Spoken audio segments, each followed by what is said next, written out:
मान लो आज मार्केट खुलते ही आप चार्ट देख रहे हो और पहले ही कुछ कैंडल्स में आपको कुछ अजीब सा महसूस होता है। ये में इंडिकेटर, क्रॉसओवर, इन सब की जरूरत ही नहीं पड़ती, क्योंकि कैंडल्स का बिहेवियर खुद आपको बताने लगता है कि आज मार्केट कैसा खेल दिखाने वाला है। प्राइस एक्शन स्कैल्पिंग में सबसे बड़ी ताकत यही होती है कि आप कैंडल्स को उनकी असली भाषा में समझने लगते हो। कौन सा कैंडल स्ट्रांग है, कौन कमजोर, कौन ट्रैप है और कौन कंटिन्यूएशन के लिए सिग्नल दे रहा है। कोई इंडिकेटर आपको ये क्लैरिटी नहीं दे पाता। अब इमेजिन करो कि चार्ट पर 3 कैंडल ऊपर गईं और एकदम साफ बॉडी के साथ बनी है। कैंडल की विक्स छोटी हैं और बॉडी एक दिशा में स्ट्रेच हो रही है। अब नया ट्रेडर ये देखकर सोचता है ट्रेंड स्ट्रांग है, अब तो लॉन्ग करना चाहिए। लेकिन स्कैल्पर इस पॉइंट पर लॉन्ग नहीं करता। स्कैल्पर जानता है कि स्ट्रांग कैंडल्स हमेशा एंट्री नहीं होती, कई बार वो एग्जॉशन भी हो सकती हैं। स्कैल्पर उन कैंडल्स में एंट्री ढूंढता है जहां प्राइस थोड़ी देर के लिए रुकता है, अपनी स्पीड कम करता है और एक छोटा पुलबैक या रिजेक्शन दिखाता है। यही जगह असली एंट्री होती है, न कि सीधा बिग कैंडल के बाद जम करना। मान लो 3 बड़ी बुलिश कैंडल्स बन चुकी हैं और चौथी कैंडल के शुरू होते ही वो ऊपर जाने की बजाय बीच में अटक जाती है। वो ना ऊपर की तरफ स्पीड दिखा रही है, न नीचे पैनिक। उसकी बॉडी छोटी बनती है और वो थोड़ी देर के लिए एक ही जोन में टिक जाती है। ये कैंडल इन्फॉर्मेशन कैंडल कहलाती है। स्कैल्पर इसे देखकर समझ जाता है कि अब मार्केट किसी नेक्स्ट मूव की तैयारी कर रहा है। न्यू ट्रेडर्स इस कैंडल को इग्नोर कर देते हैं, लेकिन स्कैल्पर यही कैंडल देखकर अनुमान लगाता है कि अगली कैंडल ऊपर जाएगी या नीचे। अब इस इन्फॉर्मेशन कैंडल का असली खेल उसकी विक बताती है। अगर कैंडल नीचे को विक बना रही है लेकिन बॉडी ऊपर की तरफ होल्ड कर रही है, तो इसका मतलब बायर्स नीचे से प्राइस को उठाने की कोशिश कर रहे हैं। ये एक मिनी रिजेक्शन सिग्नल है। स्कैल्पर ऐसे रिजेक्शन को बड़े रिजेक्शन की तरह नहीं लेता, बल्कि माइक्रो रिजेक्शन की तरह पढ़ता है।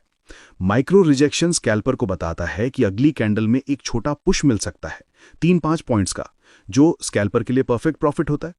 अब इमेजिन करो कि रिजेक्शन कैंडल बन गई और अगली कैंडल शुरू हुई। स्कैल्पर अगली कैंडल के पहले 3-4 सेकंड्स को बहुत ध्यान से देखता है। अगर कैंडल बिना हेजिटेशन के रिजेक्शन कैंडल के हाई के पास जाती है, तो ये pure price action scalping entry है। स्कैल्पर यहां एंट्री लेता है क्योंकि उसे पता है कि ये कैंडल मार्केट की माइक्रो एनर्जी को कैरी करते हुए कंटिन्यूएशन देगी। इंडिकेटर्स यहां कोई काम नहीं करते, सिर्फ कैंडल का बिहेवियर आपका गाइड होता है।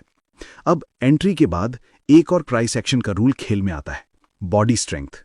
अगर एंट्री के तुरंत बाद कैंडल लंबी बॉडी बनाती है और विक छोटा है, तो यह स्ट्रॉन्ग कंटिन्यूएशन है।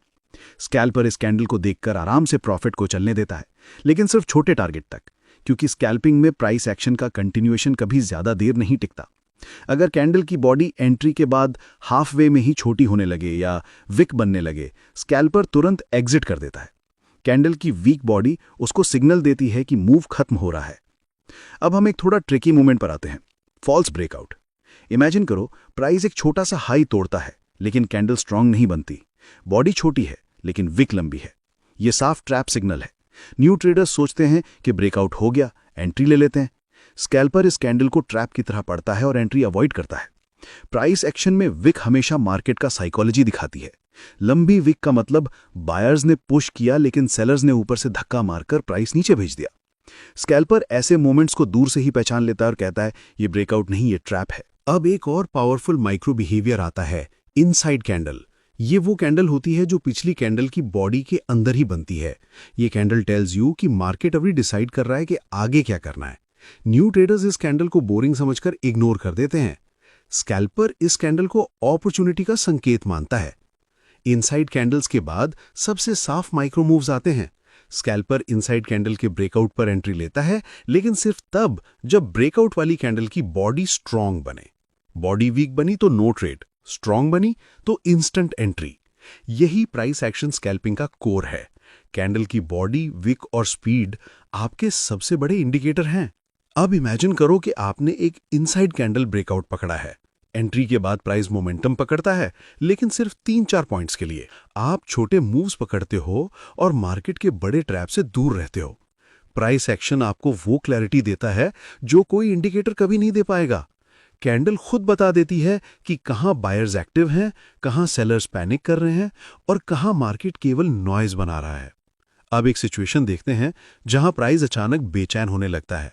कैंडल बॉडीज छोटी होने लगती हैं, विक्स ऊपर और नीचे दोनों तरफ बनने लगती हैं और प्राइस हर सेकंड में जगह बदलता दिखता है।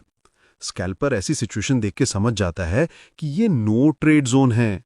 ये वो जगह है जहां न्यू ट्रेडर्स स्कैल्पिंग के नाम पर सबसे ज्यादा पैसा खोते हैं। स्कैल्पर कैंडल की बॉडी के अनस्टेबल होने से ही समझ जाता है कि मार्केट अभी कंफ्यूज्ड है, और कंफ्यूज मार्केट में एंट्री मत लेना, ये प्राइस एक्शन स्कैल्पिंग का गोल्डन रूल है। अब इमेजिन करो कि मार्केट थोड़ी देर नॉइज बनाता है और अचानक एक साफ कैंडल बनती है जो प्रीवियस विक्स के ऊपर क्लोज होती है। ये कैंडल बताती है कि बायर्स ने कंट्रोल लिया है, लेकिन स्कैल्पर फिर भी एंट्री तुरंत नहीं लेता। वो देखता है कि क्या अगली कैंडल भी सेम डायरेक्शन में क्लीन स्टार्ट कर रही है। ये दो कैंडल्स का सीक्वेंस स्कैल्पर को सबसे साफ सिग्नल देता है, माइक्रो स्ट्रक्चर का कंफर्मेशन। स्कैल्पर ऐसी क्लीन प्राइस एक्शन सीक्वेंस पर एंट्री लेता है और मूव के छोटे हिस्से को पकड़कर बाहर निकल जाता है। अब चलो उसी प्राइस एक्शन सेटअप को एक लाइव मार्केट सीन की तरह समझते हैं, जैसे आप सच में स्क्रीन के सामने बैठे हो और मार्केट आपके सामने सांस ले रहा हो। इमेजिन करो कि कुछ देर की स्थिति ऐसी बन गई है कि कैंडल्स छोटे बॉडी के साथ बन रही हैं और हर कैंडल की विक ऊपर नीचे दोनों तरफ बनती जा रही है। ये साफ सिग्नल है कि मार्केट अभी भी अपनी दिशा को लेकर श्योर नहीं है। स्कैल्पर इस नॉइस को देखते ही एंट्री नहीं लेता। वो इंतजार करता है कि कैंडल्स में साफ दिमाग दिखे, ऐसा मोमेंट जहां कैंडल की बॉडी स्टेबल होना शुरू हो और डायरेक्शन थोड़ा क्लैरिटी दे। अब इमेजिन करो कि मार्केट कुछ सेकंडों तक नॉइज दिखाने के बाद अचानक एक ऐसी कैंडल बनाता है जिसकी बॉडी पिछली कैंडल से बड़ी है और विक पहले के मुकाबले कम है। ये कैंडल न तो बहुत तेज है न पैनिक, बस एक साफ सिग्नल देती है कि बायर्स ने प्राइस को ऊपर ले जाने की कोशिश की है। लेकिन स्कैल्पर सिर्फ एक कैंडल देखकर एंट्री नहीं करता। प्राइस एक्शन स्कैल्पर का असली काम कैंडल की सीक्वेंस समझना है, न कि सिंगल कैंडल का रंग। इसलिए स्कैल्पर अगली कैंडल को देखता है कि क्या वो भी उसी दिशा में बिहेव कर रही है या नहीं। जैसे ही अगली कैंडल बननी शुरू होती है, उसके पहले 3 to 5 सेकंड स्कैल्पर के लिए सबसे कीमती होते हैं। अगर कैंडल पहले ही मोमेंट में पिछली कैंडल के हाई की तरफ बढ़ने लगे और बीच में अटकने वाली हेजिटेशन न दिखाए, तो ये कन्फर्मेशन है कि बायर्स की कोशिश सिर्फ एक कैंडल तक सीमित नहीं थी। मार्केट में एक्चुअल स्ट्रेंथ आ रही है। लेकिन अगर कैंडल ऊपर जाते ही विक बनाने लगे या बॉडी छोटी होने लगे, स्कैल्पर तुरंत समझ जाता है कि ये मूव कमजोर है। इस छोटे हेजिटेशन को नए ट्रेडर्स बिल्कुल नहीं पहचानते और एंट्री के ट्रैप में फंस जाते हैं। स्कैल्पर इसे माइक्रो फेलियर कहता है और तुरंत एंट्री अवॉइड कर देता है। अब मान लो कन्फर्मेशन कैंडल स्मूथ है, डायरेक्शन साफ है और कैंडल पुल बैक के बाद हाई को ब्रेक कर रही है। यही वो गोल्डन मोमेंट है जहां स्कैल्पर एंट्री लेता है। वो इस बात की परवाह नहीं करता कि मार्केट ट्रेंड में है या नहीं, उसे सिर्फ एक छोटी सी मूवमेंट चाहिए, 3, 4 या 5 पॉइंट्स की, जो उसकी स्कैल्पिंग का असली टारगेट है। एंट्री लेने के तुरंत बाद स्कैल्पर कैंडल की टाइनीएस्ट मूवमेंट्स देखता है। क्या विक बन रही है? क्या प्राइस होल्ड कर रहा है? क्या स्पीड बनी हुई है? मोमेंटम स्कैल्पिंग और प्राइस एक्शन स्कैल्पिंग में ये पहली कुछ सेकंड्स ही सब कुछ तय कर देते हैं। एंट्री के कुछ ही सेकंड्स बाद अगर प्राइस ऊपर की तरफ हल्का सा भी पुश देता है और कैंडल की बॉडी क्लीन बनी रहती है, तो स्कैल्पर का भरोसा मजबूत हो जाता है। लेकिन जैसे ही कैंडल बॉडी श्रिंक होना शुरू होती है या विक उल्टी तरफ बनने लगती है, स्कैल्पर इसे क्लियर वार्निंग की तरह लेता है। ये सिग्नल है कि प्राइस यहां सस्टेन नहीं करेगा। नए लोग इस वार्निंग को इग्नोर करते हैं और वही कैंडल उनका प्रॉफिट खा जाती है। स्कैल्पर हेजिटेशन को देखकर तुरंत एग्जिट कर लेता है, चाहे प्रॉफिट थोड़ा ही क्यों ना हो। स्कैल्पिंग विन साइज का नहीं, कंसिस्टेंसी का खेल है। अब इमेजिन करो कि कैंडल की बॉडी स्ट्रांग बनी रहती है और पुल बैक के बाद का मूव कंटिन्यूएशन की तरह बिहेव कर रहा है। अब स्कैल्पर ये नहीं सोचता कि कैंडल बड़ी बनेगी या छोटी, वो सिर्फ ये देखता है कि मार्केट उसको वो छोटा हिस्सा दे रहा है जिसकी जरूरत है। जैसे ही कंटिन्यूएशन कैंडल अपनी आधी बॉडी कंप्लीट करती है और स्पीड थोड़ी कम लगती है, स्कैल्पर प्रॉफिट ले लेता है। कैंडल की बॉडी जो थोड़ा स्लो हो जाती है, वो उसे एग्जिट का संकेत मानता है। ये एग्जिट टाइमिंग ही प्राइस एक्शन स्कैल्पर को बाकी ट्रेडर से अलग बनाती है।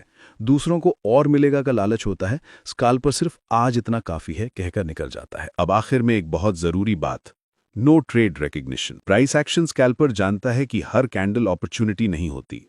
कैंडल्स जब ज्यादा विक बनाएं, बॉडी रैंडम हो, स्पीड स्लो हो और डायरेक्शन अनक्लियर हो, तो ये साफ साइन होता है कि मार्केट के अंदर क्लैरिटी नहीं है। ऐसे मोमेंट्स में एंट्री पर जोर डालना सिर्फ अकाउंट को कमजोर करता है। स्कैल्पर ऐसे मोमेंट्स में हाथ पीछे ले लेता है और सिर्फ क्लीन कैंडल्स का इंतजार करता है। स्कैल्पिंग में इंतजार कभी लॉस नहीं करता, गलत एंट्री लॉस करवाती है।